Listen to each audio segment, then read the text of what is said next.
எல்லாருக்கும் வணக்கம். இன்றைக்கி நாட்டுக்கோழி வாங்கி பொரிக்கிறது எப்படின்னு பார்ப்போங்க. இன்னைக்கு நாட்டுக்கோழி பொரிப்பதற்கு தேவையான பொருட்கள் ஒரு 1.25 கிலோ நாட்டுக்கோழி எடுத்துருக்கோம். சின்ன சைஸ் ஒரு 1.25 கிலோ ரொம்ப நல்லாயிருக்கும். அப்படி சின்ன சைஸாக எடுக்கும்போது ஒரு 1.25 கிலோ நாட்டுக்கோழி எடுத்துருக்கோம். இந்த பாத்திரம் நிறைய எண்ணெய் எடுத்துருக்கேங்க. 1 ஸ்பூன் சோள மாவு, 1 ஸ்பூன் நல்ல மிளகு பொடி, 1/2 ஸ்பூன் மஞ்சள் பொடி, 2 ஸ்பூன் இஞ்சியும் பூண்டும் அரைச்சது 2 ஸ்பூன் வேணுங்க, அரைச்சி வச்சுருக்கேன். ஒரு 1/2 ஸ்பூன் ஜீரகப்பொடி, 2 ஸ்பூன் வத்தல் பொடி, அது காஷ்மீர் வத்தல் பொடி எடுத்திருக்கேன். நல்லாயிருக்கும் கலர், அதுக்காக அப்படிதான் எடுத்திருக்கேன். அப்புறம் 1/2 ஸ்பூன் இந்த கரம் மசாலா தூள் எடுத்திருக்கேன். 1 லெமன் புழிஞ்சு வச்சுருக்குதுல.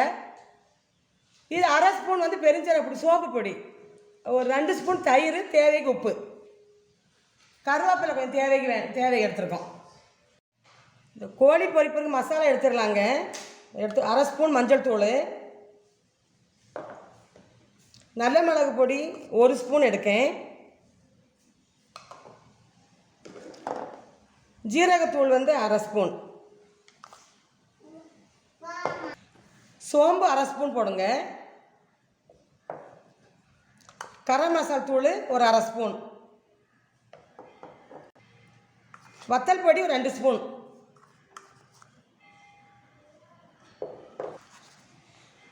சோள மாவு பொடி ஒரு ஸ்பூன், சோள மாவு பொடி, இஞ்சி பூண்டு பேஸ்ட்டு 2 ஸ்பூன்,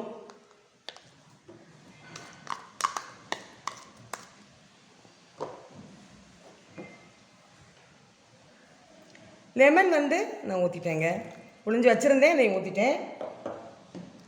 தயிர் 2 ஸ்பூன் எடுத்து வச்சுருக்கேன், அதையும் ஊற்றிடலாங்க. தேவைக்கு உப்பு போடுதேங்க.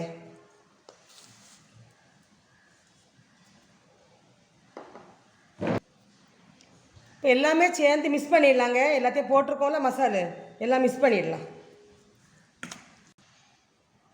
மசாலா மிக்ஸ் பண்ணிட்டோம் பாருங்கள். எல்லா மசாலும் போட்டு இப்படி பண்ணி வச்சுருக்கோம். இதில் கறி எடுத்து தடவி வச்சிடலாங்க.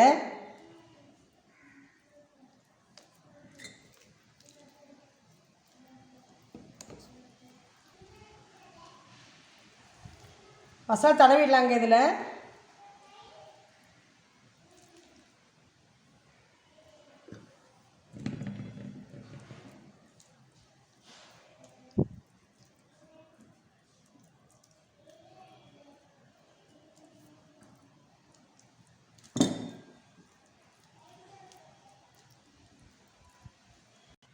இதே மாதிரி எல்லா கறியையும் தடவி நம்ம வச்சிடலாங்க.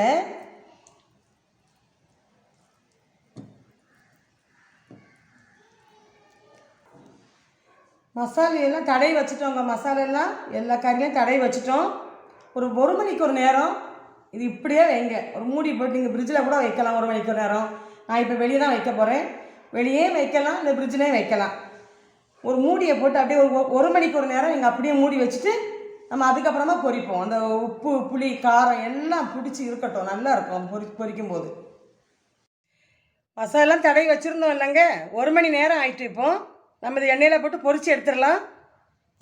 சரி, அடுப்பை பற்ற வச்சு இந்த சட்டி வச்சுருக்கு. எண்ணெயை ஊற்றிடலாங்க.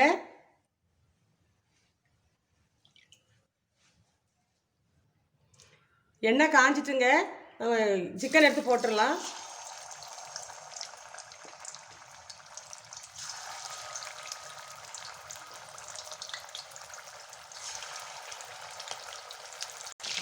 திருப்பி போட்டுடலாங்க. அடுப்பை கம்மியாக வச்சுருக்கேன், நீங்கள் அதே மாதிரி வச்சுக்கிடுங்க.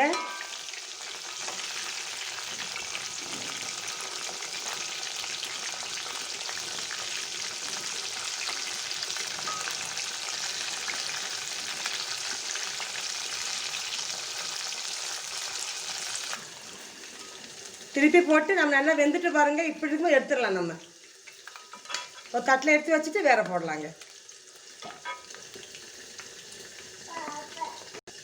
அதே இப்போ ஒரு 3 பீஸ் போட்டுடலாங்க. இதே மாதிரி எல்லாத்தையும் பொரிச்சு எடுத்துடலாங்க. திருப்பி போட்டிருக்கேங்க. இங்கே பாருங்க, நல்லா வந்திருக்கு.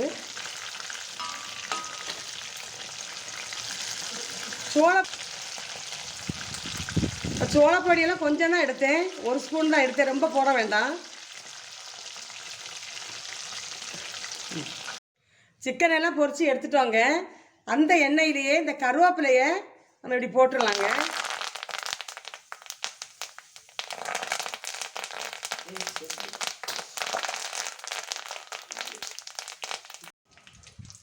இந்த மாதிரி கருவேப்பிலையை போட்டு ஒரு நிமிஷம் அடுப்பு அணைச்சிட்டேன். அந்த சூட்லேயே கருவேப்பிலை நல்லா பொரிஞ்சு வந்துட்டு இதை நம்ம அந்த சிக்கன் மேலே இப்படி எடுத்து சிக்கனில் வச்சிடலாங்க. நம்ம கோழி பொரித்து எடுத்துட்டோங்க. நாட்டுக்கோழி பொரித்து எடுத்துருக்கோம். ரொம்ப நல்லா வந்திருக்கு, டேஸ்ட்டாகவும் இருக்குது சாப்பிட. நீங்கள் இதே மாதிரி பண்ணி பாருங்கள், சாப்பிட்டுட்டு சொல்லுங்கள். இந்த வீடியோ உங்களுக்கு பிடிச்சிருக்குன்னா லைக் பண்ணுங்கள், ஷேர் பண்ணுங்கள், கமெண்ட் பண்ணுங்கள். ராணிஸ் ஹோம்மேட் ரெசிபி சேனலை மறக்காமல் சப்ஸ்கிரைப் பண்ணுங்கள்.